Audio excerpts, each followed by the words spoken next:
जय हिंद साथियों, स्वागत है आपका एसपी सेल्फ स्टडी में। इस वीडियो में बात करने वाले हैं आरपीएफ कांस्टेबल की एग्जाम डेट के बारे में कि आपका एग्जाम कब होने वाला है और प्रति सीट कंपटीशन कितना है और कौन कौन से टॉपिक आपके लिए पढ़ना है।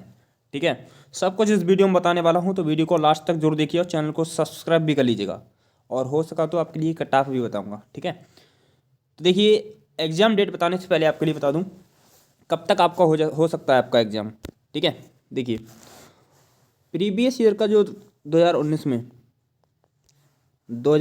में जो वैकेंसी आई थी आरपीएफ कांस्टेबल की, ठीक है, आरपीएफ कांस्टेबल की जो वैकेंसी आई थी 2019 में, ठीक है, उसका थोड़ा डाटा आपके लिए बता दूं। आरपीएफ के जो पद आए थे भाई साहब, 8,119 पद आए थे भाई, 8,619 पद आए थे और टोटल इन 8,619 पदों के लिए 59 लाख फॉर्म फिल हुआ था भाई, 59 लाख फॉर्म फिल हुआ था।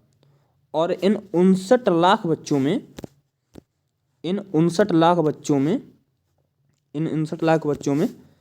68% बच्चों ने एग्ज़ाम दिया था।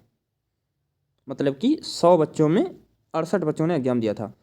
अब इन्हीं 59 लाख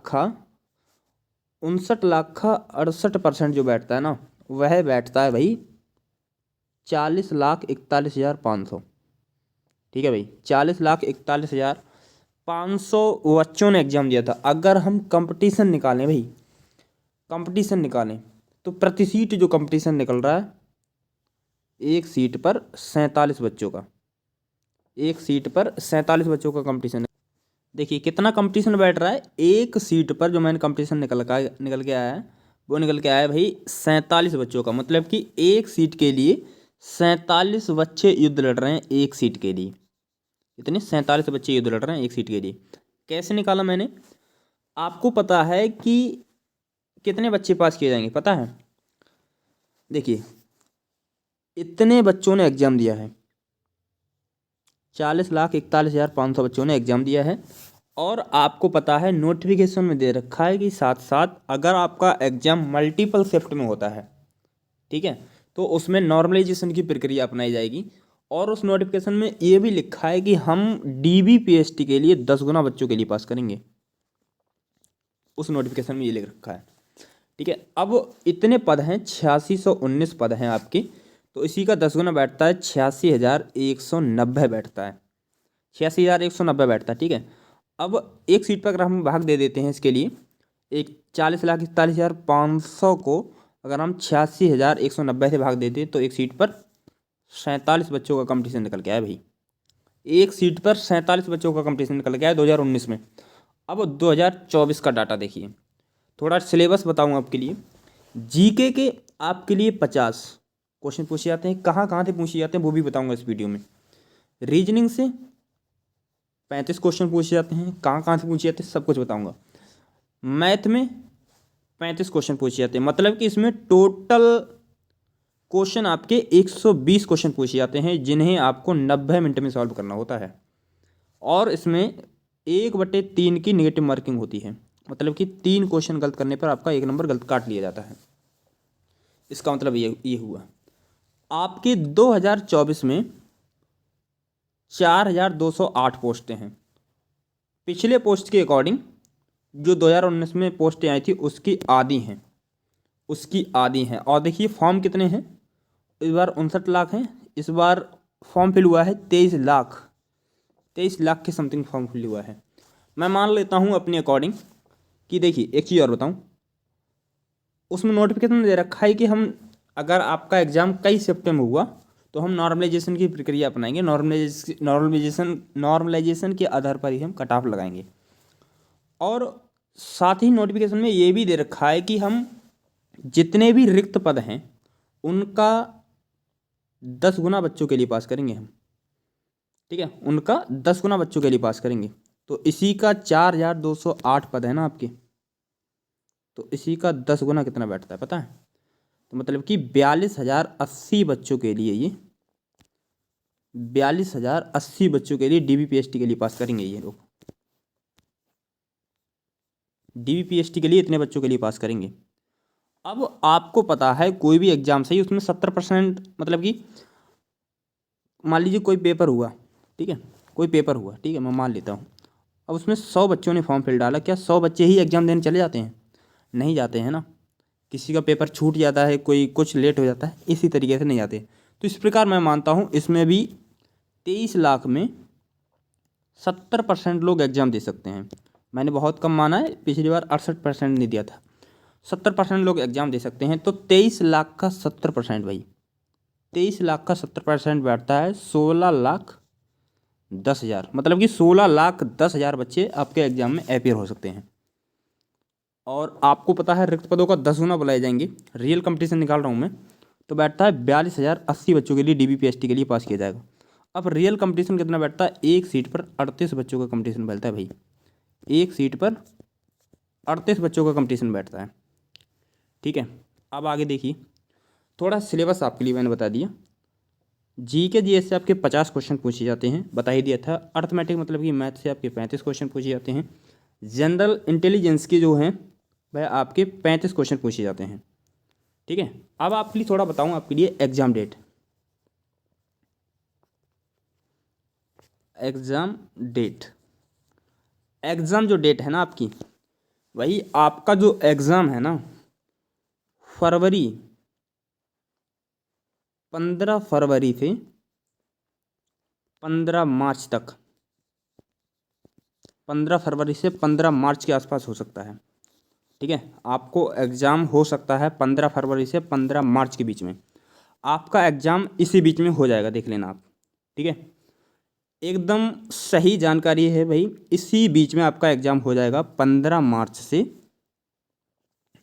15 फरवरी से 15 मार्च के बीच में आपका एग्ज़ाम हो जाएगा, ठीक है। तो इसलिए तैयारी करते रहिएगा। अब तैयारी में क्या क्या पढ़ना है आपके लिए, देखिए जनरल अवेयरनेस में देखिए कहाँ कहाँ से पूछे जाते हैं आपके क्वेश्चन, और अर्थमेटिक में कहाँ कहाँ से पूछे जाते हैं, और रीजनिंग में कहाँ कहाँ से क्वेश्चन पूछे जाते हैं, यही से क्वेश्चन पूछे जाते हैं ना। देखिए जनरल अवेयरनेस में मतलब कि GK GS में आपके लिए कहाँ कहाँ से पढ़ना है। GK GS में सबसे पहले आपके लिए करंट अफेयर्स को बहुत महत्वपूर्ण देना है, ठीक है। करंट अफेयर्स में आपके लिए क्या पढ़ना है? करंट अफेयर्स में आपके लिए स्पोर्ट्स हैं, नृत्य हैं, ये सभी क्वेश्चन पढ़ने हैं, ठीक है। इंटरनेशनल करंट अफेयर्स पढ़ लेनी है, और GK GS में भी थोड़ी करंट अफेयर्स पढ़ लेनी है। जैसे कोई संविधान से संबंधित कोई मतलब कि कोई अपडेट है, उसके लिए पढ़ लेना है। Events and development in our society, ये पढ़ना है। इंडियन हिस्ट्री पढ़ना है। आर्ट एंड कल्चर पढ़ना है, ठीक है। जियोग्राफी पढ़ना है, इंडियन जियोग्राफी और विश्व भूगोल, ठीक है, वर्ल्ड जियोग्राफी जिससे कहते हैं। इकोनॉमिक्स मतलब कि पंचवर्षीय योजनाएं, इन सभी से क्वेश्चन पूछ लेता है आपके। जनरल पॉलिटी मतलब कि जो आपके यूपी पुलिस में पॉलिटी पूछता है, जैसे कि मौलिक अधिकार, मौलिक कर्तव्य, इन सब से, ठीक है। राज्य के नीति निर्देशक तत्व, नागरिकता, ठीक है, राष्ट्रपति, संसद, यहाँ से क्वेश्चन पूछ लेता है आपके, ठीक है। और आपके निर्वाचन आयोग, यहाँ से क्वेश्चन पूछ लेता है। इंडियन कॉन्स्टिट्यूशन, ठीक है, वही सब। स्पोर्ट्स से संबंधित मतलब कि करंट की स्पोर्ट्स पूछता है, ठीक है। और जनरल साइंस, जनरल साइंस में क्या चीज़? जनरल साइंस, ठीक है। जनरल साइंस मतलब कि फिजिक्स से भी आपसे क्वेश्चन पूछ सकता है, ठीक है। और केमिस्ट्री से और बायोलॉजी से भी आपके क्वेश्चन पूछ सकता है, ये बात ध्यान रखिएगा। किसमें? GK GS में आप इतने टॉपिक पढ़ लेंगे तो आप मेरे ख्याल से 50 में से 30 से 40 के बीच में अच्छा स्कोर कर जाएंगे, अगर आप थोड़ा मन लगा के पढ़ लेते हैं तो, ठीक है। थोड़ा मन लगा के पढ़ते होंगे, आप तैयारी की होगी, आपने यूपी पुलिस की भी तैयारी की होगी अपने, ठीक है। और साथ ही जिसने RPF SI का एग्जाम दिया है ना, उसने आंसर की भी चेक कर ली होगी, तो उनके लिए कोई उनकी तैयारी भी अच्छी होगी। जिनका स्कोर RPF SI में कम बैठ रहा है ना, वो भाई इसमें जी जान लगा दीजिए, ठीक है। इसमें उनका अच्छे से हो जाएगा, ठीक है। मैं तो यही कहूँगा, मैं तो कहूँगा अगर 5-5 दिन बांध लेंगे ना आप, 5 दिन, 5-5 दिन, तो आप अच्छा कर जाएंगे भाई। 5-5 दिन बांध लीजिए किसी भी सब्जेक्ट के लिए। जैसे कि 5 दिन पढ़ना है GK, ठीक है, 5 दिन GK पढ़ना है, तो 5 दिन GK ही पढ़ना है, और उनका प्रैक्टिस सेट लगाना है जो पढ़ा है हमने। 5 दिन पढ़ना है आपके लिए, मान लीजिए मैथ पढ़ना है तो 5 दिन मैथ ही पढ़ना है आपके लिए, ठीक है, ये सभी। अब देखिए मैथ में कहाँ कहाँ से पढ़ना है। देखिए मैथ में देखिए अब मैंने लिख रखा है नंबर सिस्टम, नंबर सिस्टम में नंबर सिस्टम पढ़ना है। होल नंबर, ठीक है, whole numbers, decimal and fraction, और रिलेशनशिप बिटवीन नंबर्स यहाँ से क्वेश्चन पूछ लेता है आपके, और फंडामेंटल अर्थमेटिकल ऑपरेशंस यहाँ से क्वेश्चन पूछ लेता है, परसेंटेज से क्वेश्चन पूछ लेता है, रेशियो एंड प्रोपोर्शन से क्वेश्चन पूछ लेता है, एवरेज से क्वेश्चन पूछ लेता है, इंटरेस्ट से क्वेश्चन पूछ लेता है। ठीक है, इंटरेस्ट में कहाँ से, सिंपल इंटरेस्ट, सिंपल एसआई और सीआई से क्वेश्चन पूछ लेता है। ठीक है, और प्रॉफिट एंड लॉस मतलब कि लाभ और हानि से, बट्टा से क्वेश्चन पूछ लेता है, यूज ऑफ टेबल मतलब कि ग्राफ से क्वेश्चन पूछ लेता है मतलब कि डीआई। ठीक है, मेंसुरेशन यहाँ से क्वेश्चन पूछ लेता है। देखिए इन सभी को तो हर कोई पढ़ लेता है, percentage, ratio, average, interest, profit loss, discount, यहाँ से क्वेश्चन हर कोई पढ़ लेता है और यहाँ से भी लोग पढ़ लेते हैं। ठीक है, लेकिन मेंसुरेशन आज तक बहुत रेयर कंडीशन पढ़ते हैं लोग। ठीक है, तो आप रेशियो को, इन मेंसुरेशन को भी साथ में रखिएगा। ठीक है, मेंसुरेशन ही, ठीक है, आप पढ़िएगा। ठीक है, तभी आप अच्छा स्कोर कर पाएंगे। ठीक है, 35 नंबर की, मतलब कि मेरे ख्याल से मैथ तो लोग पूरे कर ही देते हैं, जिसकी मैथ अच्छी है पूरे मैथ कर ही देते हैं लोग, मैथ और रीजनिंग तो पूरे कर देते हैं। लेकिन दिक्कत आती है किसमें, जीके जीएस में दिक्कत आ जाती है भाई। तो उसके लिए करंट अफेयर्स अच्छे से पढ़ते रहिएगा। करंट अफेयर्स और स्टैटिक जीके जितनी पढ़ मिली आपके लिए वो बहुत कम है। ठीक है, अगर आप इन सब में पढ़ लेते तो आपको ये कहने की ज़रूरत नहीं पड़ेगी कि किताब में से नहीं आए। बाकी ज्योग्राफी तो सभी पढ़ ही लेते हैं मोस्टली। ठीक है, हिस्ट्री भी पढ़ लेते हैं मोस्टली। ठीक है, सभी पढ़ लेते हैं, लेकिन भाई करंट अफेयर्स बहुत पूछ लेता है कभी कभी। ठीक है, 10 से 15 नंबर तक करंट अफेयर्स के पूछ लेता है कभी कभी। ठीक है, और स्टैटिक जीके मतलब कि मंदिर, नृत्य, इन सभी में क्वेश्चन पूछ लेता है स्टैटिक जीके में। ठीक है, और नियुक्तियाँ, इन सभी से क्वेश्चन पूछ लेता है। नियुक्तियाँ किसमें, करंट अफेयर्स में, स्पोर्ट्स से संबंधित ये सभी क्वेश्चन पूछ लेता है। बाकी आपके लिए ये सभी रीजनिंग तो वही पढ़ लेनी है जो आपके यूपी पुलिस की रीजनिंग है। आपने यूपी पुलिस में जो अपनी रीजनिंग पढ़ी थी ना, वही रीजनिंग आपके लिए पढ़नी थी। अलग से पढ़ने की आवश्यकता बिल्कुल भी नहीं है।